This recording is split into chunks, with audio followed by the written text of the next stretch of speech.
जब कृपा शंकर की होती है तो बन जाते कंकड़ भी मोती है। एक ब्राह्मण अपने गांव से दूसरे शहर में शिव मंदिर में जाकर ठहर गए। वहां जाकर शिवपुराण की कथा करने लगे। मंदिर गरीब बस्ती में होने के कारण श्रोता भी कम आते थे और चढ़ावा भी गुजारे लायक आता था। कथा करते करते 3 महीने हो गए। घर से चिट्ठी आ रही थी कि कुछ खर्चा भेज दो, मगर ब्राह्मण देवता लाचार थे, इतना रुपये आता ही नहीं था। उसी शहर का सेठ एक दिन जंगल में गया। वहाँ पर एक शिव मंदिर था, पानी की व्यवस्था भी थी और वहाँ पर गर्मी के कारण वह ठहर गया। तभी देखता क्या है कि मंदिर में से आवाज़ आ रही है। साहूकार मंदिर की तरफ बढ़ा और सुनने लगा। पार्वती जी बोली, महादेव आप अपने भक्तों को भूल जाते हैं। तब महादेव बोले, तुम कौन से भक्तों की बात कहना चाहती हो? मैं तो सदा भक्तों पर कृपा करता हूँ।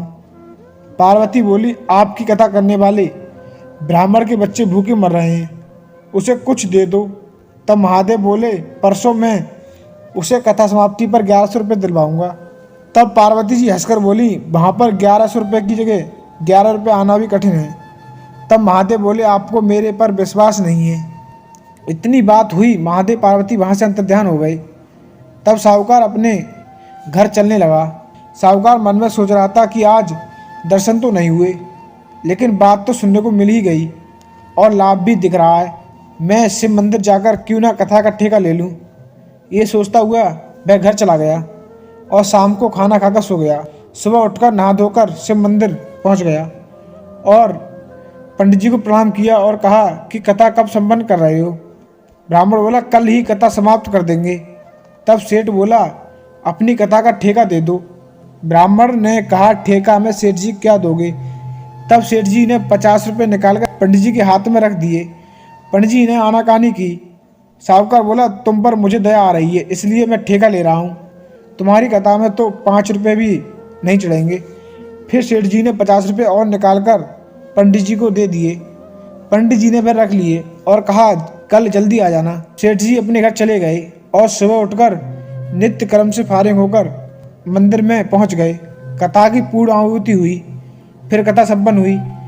भक्तों ने, किसी ने 4 आना, किसी ने 5 आना, किसी ने 8 आना, किसी ने रुपये, सभी मिलाकर 5 रुपये की चढ़ोतरी हुई और सेठ जी 5 रुपये लेकर चल दिए। गुस्से में कहने लगे कि देवों को देव महादेव भी झूठ बोलने लगे और जंगल वाले शिव मंदिर में जाकर के दरवाज़ा खोलकर बुरा भला कहने लगा और गुस्सा में शिवलिंग पर लात जमा दी। 1 लात मारा, 2 लात मारा, तीसरी लात मारने पर उनका पैर शिवलिंग से चिपट गया। बहुत ताकत लगाने के बाद भी उनका पैर शिवलिंग से नहीं छूटा और वह लाचार होकर हाथ जोड़कर खड़ा हो गया। उनके घर वाले बहुत व्याकुल हुए और सेठ का लड़का ढूंढता उसी मंदिर में जा पहुंचा और सेठ जी को खड़ा देखा तो बोला, पिताजी घर चलो। तब सेठ ने कहा, घर तो चलता, लेकिन महादेव छोड़ ही नहीं रहे हैं। लड़का करीब में पहुंच गया। दोनों बाप बेटे शिव जी की स्तुति करने लगे। तब कृपालु दयालु महादेव को दया आ गई और बोले, बात 1100 रुपये की हुई थी और आपने मात्र 100 रुपये दिए। अभी पंडित जी को 1000 रुपये देकर आओ। सेठ जी बोले, बेटा धनीराम, पंडित जी को 1000 रुपये देकर रसीद करा लाओ। लड़का जल्दी जल्दी घर जाकर 1000 रुपये निकाल कर ब्राह्मण को दे दिए और रसीद कटवा कर शिवलिंग के पास रख दी।